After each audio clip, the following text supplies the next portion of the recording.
Jadi tuan-puan, saya hari ini hanyalah buka jalan. Saya nak cerita pengalaman saya selama 20 tahun dalam masa yang singkat, tak sempat. At least, hari ini tuan-puan dapat something. Pertama sekali, tuan-puan dapat ilmu. Nampak dah jalan. Oh, ada sinar.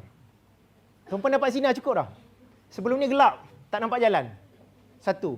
Yang kedua, apa yang penting hari ini tuan-puan yang tak ada dalam event lain ialah tuan-puan dapat circle. Tuan-puan nak kaya dia pertama kena ada ilmu. Yang kedua, tuan-puan kena ada circle yang betul. Tuan-puan, semua yang datang hari ini semua sama ada dia ada cita-cita nak ada 1 juta yang pertama ataupun dia dah ada 1 juta. Cuba tuan-puan tengok kawan-kawan sebelah tuan-puan tu. Boleh jadi dia jutawan. Tengok kawan-kawan sebelah tu.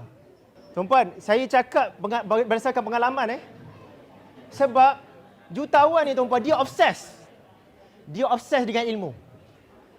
Dia tak cakap kat tuan-puan, nanti waktu sign buku dia tanya, Cik Zul, saya ada 1 juta ni, patut ke saya beli emas? Dia macam tu. Dia bisik kat saya tau. Tuan-puan dapat circle. Tuan-puan, kita kena ada circle yang betul tuan-puan. Untuk mendorong kita grow. Nak kenal di mana kita lagi 5 tahun akan datang, dia 3 perkara tuan-puan.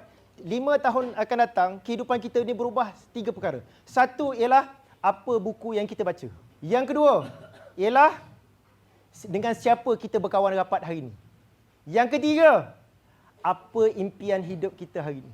Dulu yang datang seminar saya ni hanyalah impian saja. Baru belajar, ada impian. Tapi lepas 5 tahun, lepas 7-8 tahun, hidup dia dah berubah. Tiga perkara.